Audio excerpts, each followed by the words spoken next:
4 weeks ago, I started a small account trading challenge with the goal of beating the market over a month period. And now that it's over, I'm up 5.5%. This may not sound like much, but when compared to just a buy and hold strategy of the overall market, that would only have returned 1.8%, which means I tripled the market's return over this time period. In this video, I'll break down what worked, what failed, and the lessons I learned along the way. If you trade a small account, there'll be some great takeaways in this video for you to use in your own trading. Chapter 1, the first win. Let's start things off with one of the cleanest trades in this challenge, Electronic Arts. I bought the stock at 161 playing the hype of the Battlefield launch, and then sold later at 177 for a 9% gain. The setup was pretty simple. It was months of consolidation as we slowly trended up and tried breaking out of this $160 resistance. Then we had our breakout catalyst, which I took advantage of, and I'll be the first to admit I did get pretty lucky taking profits where I did, just because the stock has been trading down ever since. It would be nice if every trade in this challenge went this smoothly, but as we'll see, that wasn't quite the case. Chapter 2, the struggle. So, of course, every trade wasn't as easy as the first one. Take Abercrombie and Fitch for example here. My thesis was that the virality of Hollister's Y2K collection would be a positive needle mover for the stock, but the reality was that other macroeconomic conditions, such as the impact of tariffs on ANF's business, there were different analyst downgrades. That's what the market and other traders were giving the most weight to, that reflected in the price of the stock. As I monitored my ANF position, the Moomoo news tool was really a great tool to see how the market was reacting to different pieces of information coming out to the public. Like just last week, we can see there's different articles coming out about ANF insiders making sales of the stock. And if you're a shareholder, that's definitely an important piece of information that you want to know. So as a Moomoo user, you get free access to a wide array of financial news sources that you'd otherwise have to pay a separate subscription for outside of the Moomoo app. It's such a great feature because it can keep you informed on your positions so that you know what other investors are looking at. Chapter 3, my biggest failures. Next, we'll move on to trades where I ask myself, what was I thinking? And because I value transparency on this channel, I'll show that trading isn't always as straightforward as it can seem. So I bought Lululemon before earnings last week, thinking that all negative expectations had been priced in, since the stock was down already 50% from its yearly highs. And wow, was I wrong. So the lesson I learned here is don't fade price action and trend.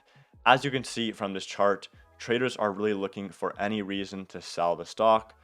So anything but amazing earnings would just give investors more reason to get out of the stock. Because Moomoo offers extended hours trading, I was able to get out in post-market and save myself a little bit of a loss because the next day it opened and it didn't even touch my exit at 178. So having that bit of extra flexibility was definitely super nice in this scenario. What's great with Moomoo is that after you sign up for your account and make your first $100 deposit, you'll get a $50 cash coupon, which is a great little cushion for your account if you make some trades like this that don't exactly go your way. Also, if you don't see any opportunities in the market, there's no need to force trades, as you can earn 6% APY for the first 2 months on any idle cash up to $10,000. And to top it off, Moomoo is also offering 90 days of commission-free trading, so you can be super flexible in your trading style. So another painful trade that I wanted to highlight is this trade on PGRE that I made a Moomoo community post about. This was a technical play after watching a 2-month consolidation and looking for a breakout of this 6.8 level. As you can see, I bought it anticipating a breakout, but I sold pretty quickly after our first rejection. And then the stock bounced right off trend and gave me the exact move I was looking for with 7 green days in a row. That would have been a nice one for the account, and it's pretty painful to look back on. But these kind of mistakes happen, and you just have to learn from them and move on to the next trade. Chapter 4, the big picture play. Next up is my big picture longer term trade on Bitcoin through exposure with HUT8.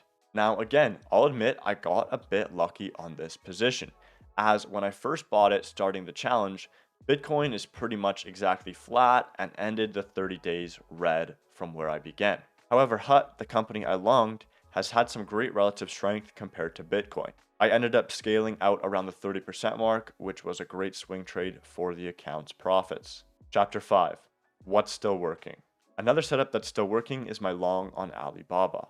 This was a technical setup based on Alibaba's positive reaction to earnings on high volume. By the way, if you are a technical trader, Moomoo is a great platform for you as they have a wide variety of different indicators. And just by clicking the plus icon on any of these indicators, you can add that indicator right onto your chart. So after seeing the positive reaction to earnings I bought after the earnings report, maybe reinforcing that lesson from Lululemon before, and the trade has been going well since then. I did close the trade out at the end of my 30 days here, but if I were still in it, I just let it ride with the daily trend and see how long this momentum can go. So after all that, I ended up 5.5%, beating the buy and hold market returns over this past month. Now, this is nothing crazy, but my goal on this channel is to be realistic, so I believe this is a good portrayal of what it could be like to grind out some small gains in a market environment such as this. Let's recap my biggest lessons from this challenge. Number 1, don't fade long-term trend and price action. Number 2, don't force trades. Cash is a position and usually the best one. Number 3, allow your winners to run.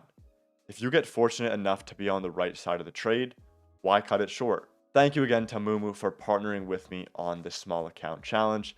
It's honestly been so fun. It was honestly a breeze to use Moomoo's desktop app here at home and their mobile app when I was out on the go and wanted to manage my positions. Thank you so much for watching. I'll see you all in the next video.